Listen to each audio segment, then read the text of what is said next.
But anyway, this should be an awesome game number 3. I'm really excited to see what they're going to do. No cheesing or anything like that occurring as of yet. But anything can happen.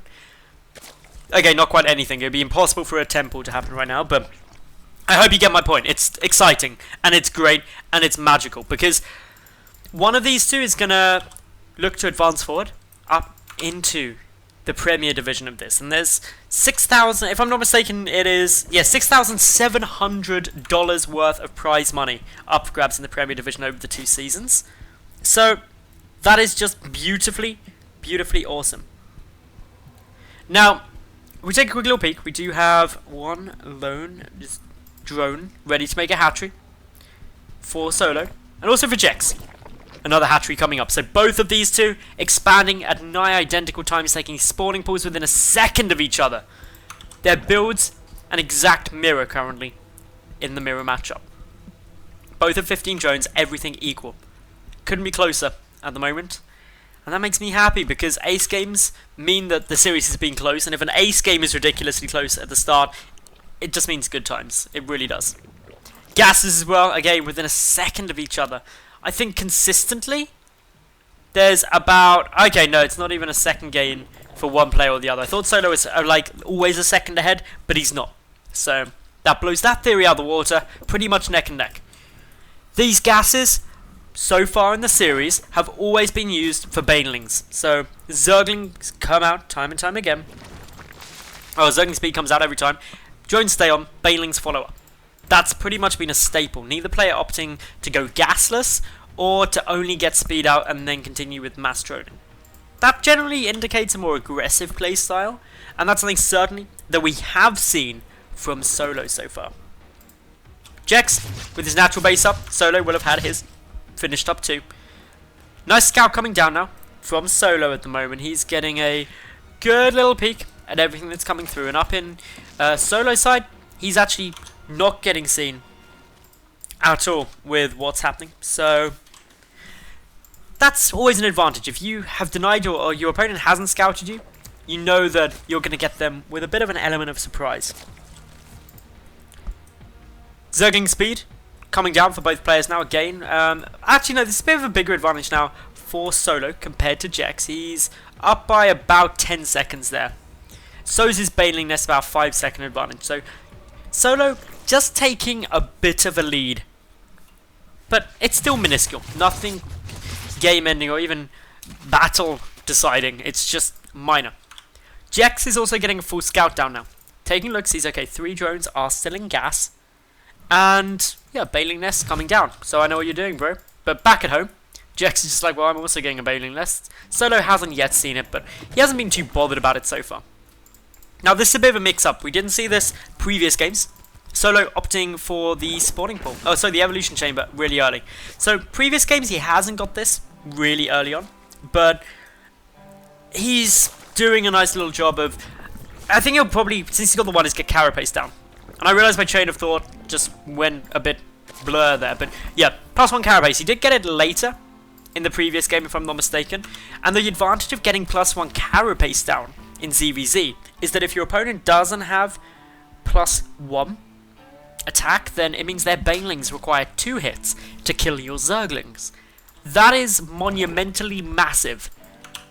I really do mean that. That's like building a massive skyscraper and being like, whoop, because you can just walk on all over your opponent and then gonna have some bad times. So then it's really up to the third base timing as well. If SolO manages to secure this third and keep it up, while Kjeks doesn't really have a response to it, he's in a beautiful spot too. But Kjeks is getting the +1 attack down, melee attack, and he's also got his lair already finished, whereas SolO delaying that lair. He's adding in a couple more lings, a decent number, and now, yeah, a lot more coming through after that as well. So he's going to be looking to get aggressive with this, or at least should be. Whereas Kjeks is deciding instead to be going for the Spire, because he did this in game number 1. In game number 1, with that Spire Swarm Host play, he did awesome. And I really like the build as well. I think it was a beautiful build. And if he can do that, then yeah, things are good. However, if SolO gets over there before the Spire's finished, which he's damn well trying to, Then Kjeks is like, whoa, I've only got one spine caller, probably not going to be safe, gonna die, unless I get a lot of lings, and banelings down. But +1 carapace is only 30 seconds away. Kjeks does have a window though, where his banelings will still one-shot. Nice baneling detonation there from SolO, baiting Kjeks down that ramp. Pushing forward, oh, big baneling detonations! Okay, they didn't go down. That was a slow baneling detonation, I'm sorry. I got overexcited. Banelings, especially bright blue banelings, make me very happy. Anyway, down they come. I nearly made a really terrible joke about blue balls making me really happy, but then I was like, no, that's too cheesy. But I had to say it anyway, just so you can know that I was so disappointed in my own comic timing that it's not worth it. Nice detonations there, baiting out some of those hits. I've got +1 carapace now done. You can see those Zerglings survive an extra kaboom. Nearly massive bailing hits there on the bailings, but still so many more for Kjeks. The Queen's getting taken down. More bailings coming through, more hits coming through. Mass defense trying to come out from Kjeks at the moment. SolO still trying to push out and get more damage done. Another hit on its way. Still going. Still waiting to see exactly when these baneling detonations get off. There's a lot of lings there for SolO, but Mutalisks are in production. There's a lot of lings at the back as well. This is where the tempo really changes. Spore callers are coming up though. The Spire hasn't been seen as far as I know, so this is just a guesstimate. One baneling gets taken out there. Anyway. Still waiting to see what happens. A couple of meters now out, and this is SolO either having to retreat or go for it. And retreating is a bit of a, I don't want to say a bad decision, but it's a bit of an unfortunate one, because even 2 Mutalisks will just burn through all of those banelings. In come the banelings though, they get a couple of detonations, and the third is going to get denied. Guaranteed, and no cancel either. Good times there for SolO. Baits out a couple more baneling hits with these roaches, just sniping them off. Those banelings, don't know what hit them. Acidy goo. I don't know how roaches with their acid spit destroy something which is filled with acid. Anyway, SolO still got a decent amount of stuff here. He's got spores up defensively. His third base has been running for a while. However, he's down in the drone count, which is quite interesting. That reduction in drone count isn't really down to anything in particular. He's just level pegging, so needs to try and catch up with that, get a few more down to justify that third base. But this is cool. SolO going to go for a bit of a counter-attack with a speedling 1x. One muta gets taken out there. SolO spores, getting some nice work done. Still waiting to see exactly where everything else is going. Push through, waiting to see. Yeah, that third base is going down. Down, down, down. Definitely dead. 100%. Cancel needs to happen.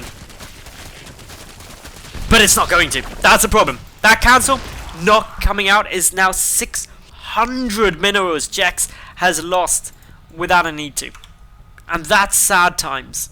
That's traumatic. And it's going to be a big hit.